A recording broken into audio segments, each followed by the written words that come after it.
Today, our fellow citizens, our way of life, our very freedom came under attack in a series of deliberate and deadly terrorist acts.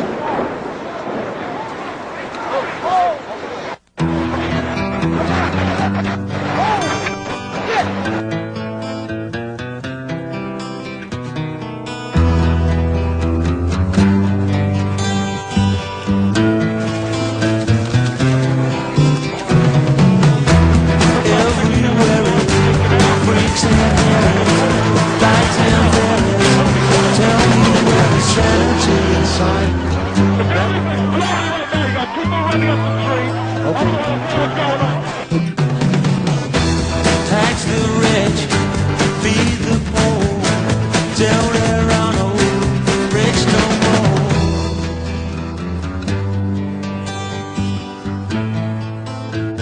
It's disappeared into its own dust.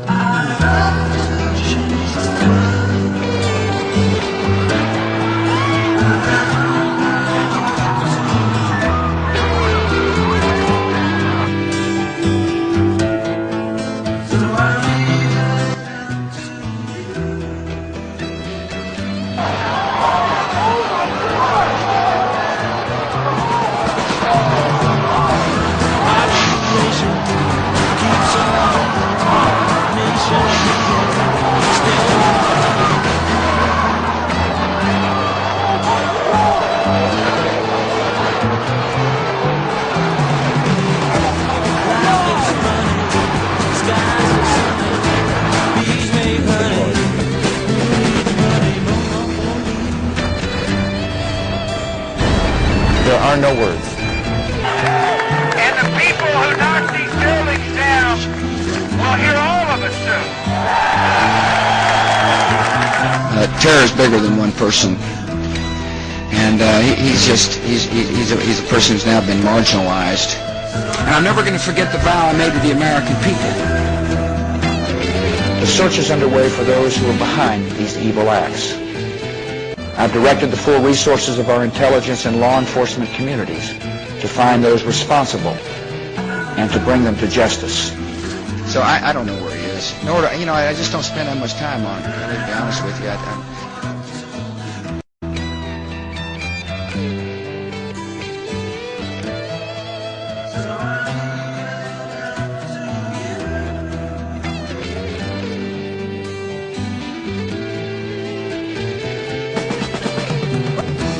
Population keeps on bleeding, nation bleeding, still more bleeding economy.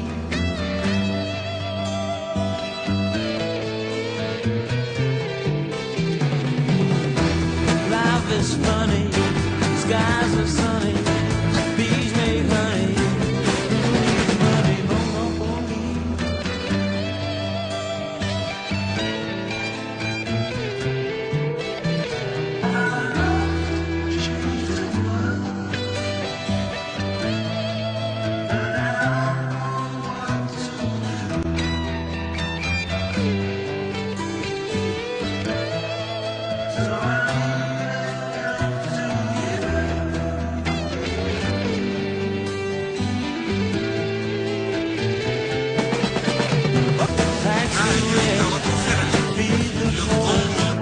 the enemy has not lost the desire or capability to attack us.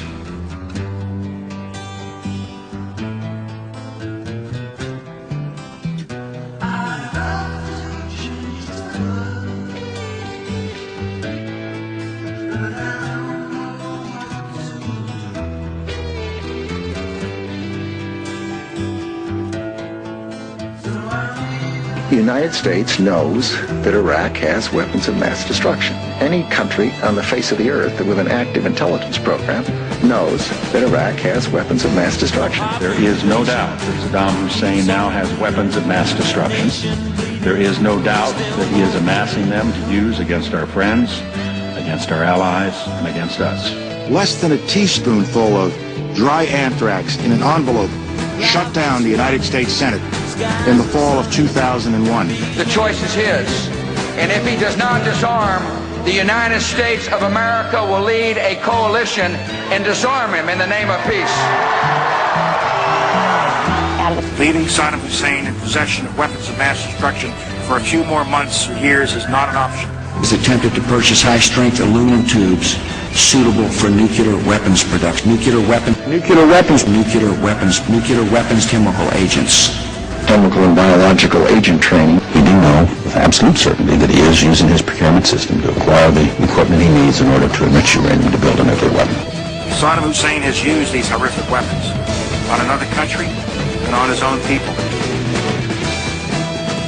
I don't really think the weapons of mass destruction are the sole reason for the war. We do have solid evidence of the presence in Iraq of al-Qaeda members, including some that have been in Baghdad.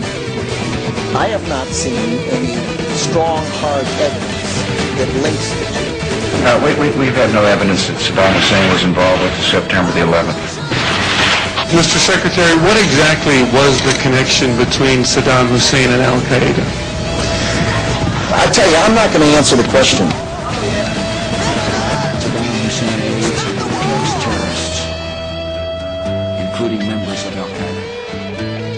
I have not suggested there's a connection between Iraq and the 9/11. What did Iraq have to do with what? The attack on the World Trade Center. Nothing. You know, I've heard this theory about, everything was just fine until we arrived, and then, kind of, stir up the hornet's nest theory.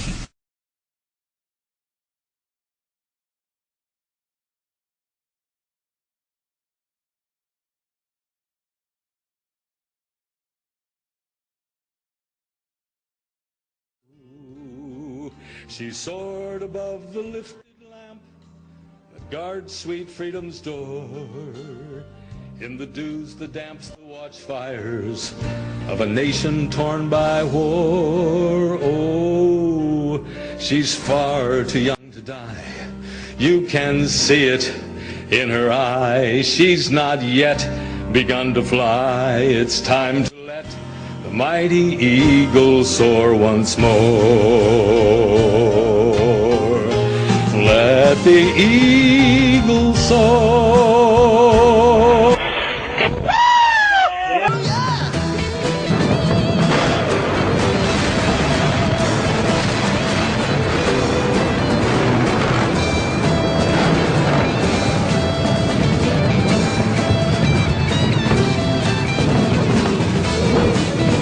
Major combat operations in Iraq have ended.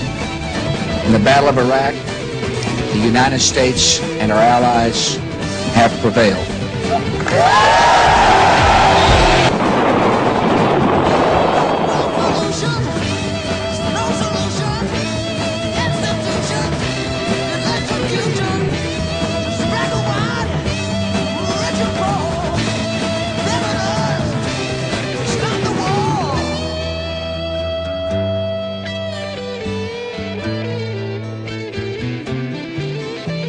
There are some who feel like that if they attack us, that we may decide to leave prematurely. They don't understand what you're talking about, if that's the case. Let me finish. There are some who feel like that the conditions are such that they can attack us there. The answer is bring them on. I say I listen to all voices, but mine's the final decision. Stuff happens, and it's untidy, and freedom's untidy, and free people are free to make mistakes, and commit crimes, and do bad things. I hear the voices, and I read the front page, and I know the speculation, but I'm the decider, and I decide what is best.